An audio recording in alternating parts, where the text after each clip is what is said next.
Hello guys and welcome back to our channel. Today is gonna be unusual format. Today is gonna be like Q&A, questions, your questions, my answers. Your questions is gonna be from my previous videos and I will try to do my best to answer them. The reason why I decided to do such video because sometimes you're asking really interesting questions and I think my answer gonna benefit not only the persons who is asking the question but also all of you guys. Before we start, don't forget, if you're first time here, my name is Sergey, I'm a freediving instructor trainer, and on this channel I'm helping you to become a better freediver. So if you're first time here, subscribe to this channel, click the like button for this video because it's gonna help this channel to grow. And if you have any question, just write them down below and I will try to answer them as soon as possible. Okay. Your questions. So your first question is under the video effective mental trick for freediving, and one of you asking what does it mean 50 over 25 under for 10 minutes, what does it mean exactly? And the reason this person asking this question because on our website we have a training plan for beginners for a few months, and then there is an exercise over under, and someone asking what does it mean 50 over 25 under. So over under exercise, let's say if you have a 25 meters pool, you do your relaxation breathing and then you start your dive, let's say 25 meters underwater, let's say by fins, then you come up and without rest you start swimming on the surface 50 meters. So you coming back in the same point. Then you start your dive again without rest, you swim 25 meters under the water and then 50 meters. And then you're doing this for 10 minutes. So this, what does it mean? I prefer to do it, let's say the part which is over when you're swimming on the surface, I prefer to swim, let's say one way and another. In this case, it's more easy to deal with the weights. So for example, you swim 25 meters, you come up, you take off your weight belt, you leave it on this side of the pool, and then you're swimming 50 and you come back into the same point, you take your weight belt, put it on and start swimming again. Some people prefer to do it without weights. In this case you don't need to worry about taking it off, but I prefer to do it with a weight. The next question, under the video how to free dive to 10 meters. Thank you for your advice, but I'm a beginner. I hold my breath for 2 minutes. Can I dive for 10 meters? And this is a pretty common question. People asking how static apnea relates to the depths. So for example, in this case, if you hold your breath for 2 minutes, can you dive to 10 meters? So the quick answer is yes, you can dive to 10 meters because everyone can.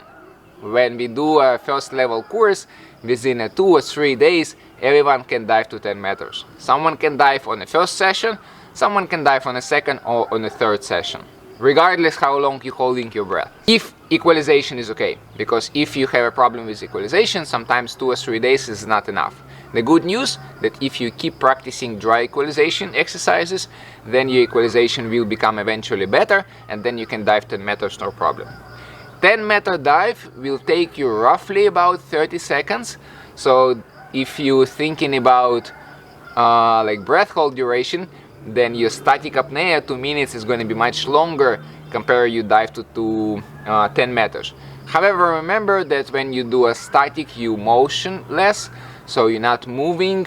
You try to be as much relaxed as possible, and when you're diving to 10 meters, you're going to consume much more energy because it's going to be a dive, you're going to kick, you're going to equalize, etc, etc. The only reason if you hold your breath for 2 minutes but couldn't dive for 10 meters is maybe you're comfortable with a static breath hold when you do it on land, when you do it dry, or even when you do it like on the surface of the pool.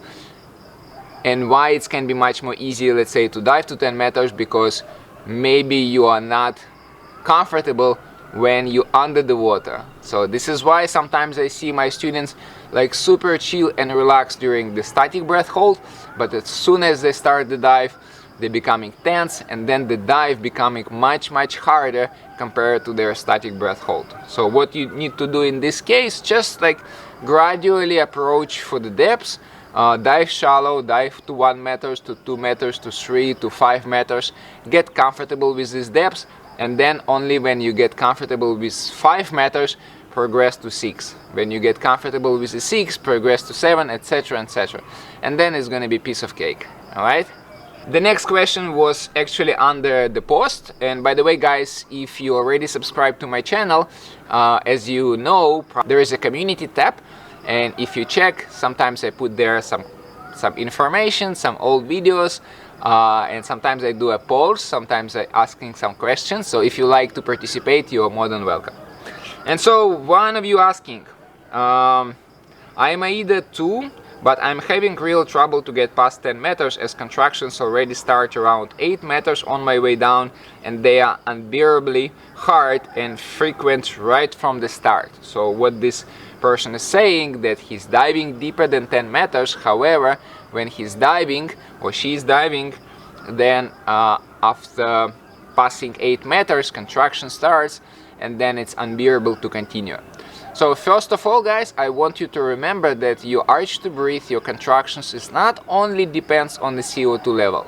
So if for example you're doing your static, then more likely your contractions is going to depend on the CO2 level, almost only on the CO2 level.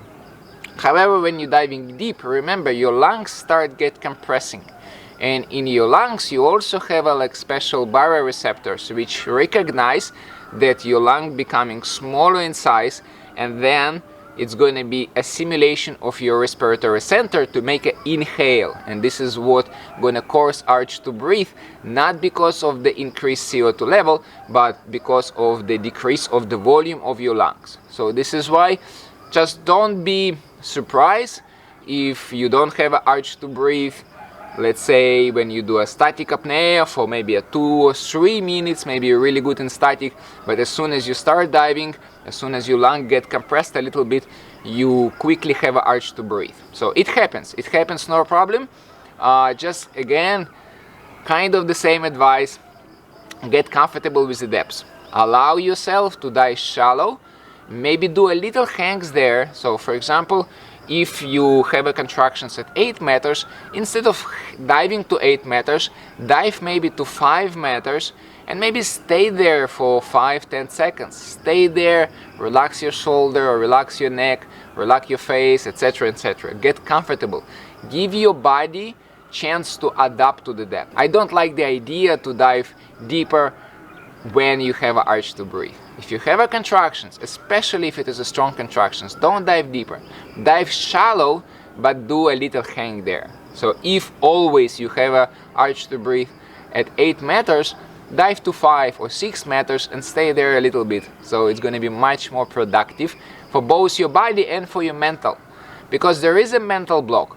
If you start diving to 8 meters and all the time you have an urge to breathe, it's going to be really hard for you to start to be comfortable there, because like psychologically you're going to think, oh, I'm going to have this urge to breathe again, and this is why you're not going to really enjoy your dive experience. So guys, keep in mind that if you have an urge to breathe on the way down, it's better to stop before that and maybe do a little hangs, or just like even without the hang, just dive, let's say to 6 meters, come up, have a nice experience. At some point your comfortable zone will go deeper and deeper and deeper. Okay guys, the next question under the video, how to avoid ear pain after freediving. Someone asking, I have a question, how can I bring back clogged hearing? So what does it mean? I guess sometimes beginner freediver, let's say, finish their session and they have a kind of muted a little bit hearing, so it's kind of the feeling that you have a water trapped inside the ear. So if this is the case, the answer is, first of all, let's try to understand what is the reason to have this. The first reason, maybe you have an excess amount of wax in your ear canal, and then when you're diving, the pressure like just push this wax to your eardrum. So if this is the case, if let's say you finish your dive session and even after maybe a few hours you still have this kind of problem with hearing, just going to the nearest clinic, they're gonna clean it like pretty quickly and easily, and usually this kind of procedure pretty cheap. and then you're gonna be able to dive again pretty soon. The second reason, which happens actually even more often, it is when beginner freediver try to equalize too hard. So on the way down, let's say freediver trying to pass some requirements, or maybe just try to dive deeper, and the equalization becoming harder and harder, and freediver try to just push harder and push harder and push harder. So as a result, it can be a middle ear bar trauma, like small one. And now in your middle ear, probably you have some amount of blood. Don't be scary too much. So this probably gonna go away in a short amount of time, because remember, one of the function of your eustachian tube is like drainage from the middle ear. So if you have some blood inside your middle ear, it's gonna disappear relatively quickly. But it should be a call for you. If you have this kind of problem, it means you don't know exactly how to equalize. Please, if you're diving with your freediving instructor, explain him or her the situation, and maybe do a couple of just dry equalization sessions. Make sure you know how to equalize for the deeper dives. Again, if you have a equalization problem on your way down, don't try to dive deeper, guys, please. You're gonna make your life so much easy if as soon as you couldn't equalize, you just stop. All right, so, and then let's say if you're diving to 10 meters and deeper than 10 meters you couldn't equalize, or equalization require a lot of like force, don't dive deeper, but then do more dry equalization sessions with your instructor, or just watch maybe one of my videos, and only then start diving again. So answering the question, what you need to do, actually you just can wait when it's disappear. If it's not disappearing with a reasonable amount of time, I would say maybe within a day, then go to the hospital and let them check if you need any treatment. Next question, again about equalization. Why is that I can only equalize on my right ear and not the left? And again, this is a pretty common question that freedivers, beginner freedivers, when they're diving, sometimes they say, okay, my right ear equalizing really easily, but I have a problem with my left ear. And again, this is a pretty common situation. Our right and left eustachian tube can be slightly different in structure, and this is why maybe it's going to be more easy to open your right ear eustachian tube compared to the left. It's totally normal. What you're going to do with this, like, first of all, the question is it harder to equalize, or just one ear impossible to equalize? If it is a harder, just keep practicing equalization, keep practicing all the exercise for frenzied equalization, and eventually it's going to be like this eustachian tube is going to be a little bit more flexible, and then equalization becoming more or less equal. Sometimes even after like months of training, months of diving, it's not completely equal. Sometimes it's, instead of like when you're equalizing, it is like right left, so not like simultaneously, but like 1 2. But if, let's say, one ear not equalizing at all, just my recommendation, again, go to the doctor, just check it out. I don't know, maybe there is some physiological reason. All right, another question. I'm especially interested in blackouts and how to avoid it. So if you don't do hyperventilation, is it safe to return to the surface before the contraction started? And what I mean, what I think the question is about, is it safe to stay underwater? Let's say if you do maybe your training along the line, or if you do snorkeling and you dive, is it safe to stay until you arch to breathe, and then use arch to breathe as a signal that, okay, you need to come up? It's actually the answer is not really safe, because sometimes, maybe unintentionally, you can do a small hyperventilation just without even recognizing it. Maybe you get exciting about something. If you do a snorkeling and you see a lot of nice fishes, maybe you see the turtle, and then maybe you start breathing a little bit too deep or a little bit too often, and you hyperventilate, and then you start your dive and you don't feel urge to breathe, and you're gonna overstay there. So my recommendation, just if it is a line diving, progress with the depths just really conservatively. So if you dive comfortably For 10 meters, dive for a while to 10, and then maybe the next time you're gonna dive to 11. If you comfortably dive to 11 meters, then dive to 12 meters, etc, etc. Don't base when I need to come up only on your arch to breathe. I mean, you can use arch to breathe as a signal that you need to go up, but don't wait until it, because maybe again your arch to breathe is gonna come much later for whatever reason, and then maybe it's already gonna be a little overstay. If we are talking about snorkeling, like fun diving, then again, usually if I do snorkeling, I don't wait until my arch to breathe. I just try to stay a little bit less than I could.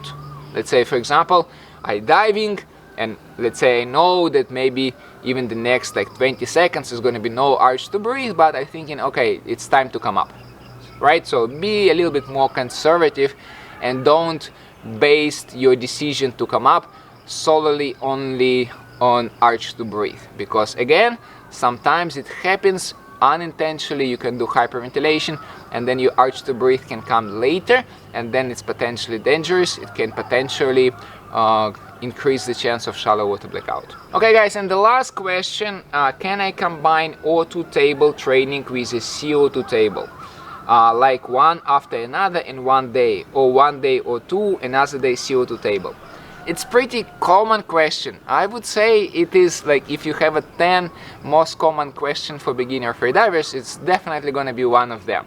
And the reason is, when someone, let's say, finishing a freediver course and planning to progress, let's say in static, usually what these people looking for is different like CO2, O2 tables. My advice, forget about CO2, O2 table. When you just finish your freediving course, or even maybe if you skip it and you just like learning by yourself, which is not perfect but happens, concentrate on your relaxation, concentrate on your body position, concentrate on your body awareness during the breath hold. And there is a really good exercise, no contractions table. Like, in my opinion, this is only one training which you should do at the beginning. So my advice, usually forget about O2 or CO2 tables, practice no contractions tables as the main exercise, and only maybe occasionally do CO2 or O2 table. But the question was, can I combine CO2 and O2 table? There is actually nothing wrong to combine CO2 and O2 table on a physiological level, right? Because again, guys, even when you do like CO2 table, there is a chance to become a little hypoxic, and if you do O2 table, there is a chance to have a high level of carbon dioxide in your body, right? So it's already mixed. When you're doing O2 table, it's already a little bit CO2 training as well. When you do CO2 table, it's already O2 table as well. So this is why there is nothing wrong to mix them up. However, thinking about intensity, if let's say you did one table, let's say CO2 table, and it was really easy one, why you're gonna do easy table? Because maybe you're just trying to find out what is the correct time for you, right? Maybe you just start training CO2 tables and you don't know what time exactly is right for you, and let's say today you did really easy one. There is no problem to do O2 table after that. However, if your first table, let's say you do a CO2 training, CO2 table, like classical one, or with some modification, and it was really intense, you have a lot of arch to breathe, you have a strong contractions, etc, etc, then in my opinion it's not a good idea to do the next table, regardless if it's going to be CO2 table or O2 table. So if your training table is intense, don't do another training table immediately. Better to do it next day. So this is why, how I can answer this question. Like, if your first table was intense, don't do another table. If your first table was pretty easy, maybe it was more like a training for your relaxation, for your mental preparation, then there is no problem. Have a little rest, like 5-10 minutes, and you can do the next table, no problem. Okay guys, this is it. This was a question for the last week or so. If you like this format, let me know in comments, and again, especially if you have some questions which you want me to answer like this, feel free to write down your questions in the comments below this video. Don't forget to click the like button to this video to help my channel to grow, and I will see you next time.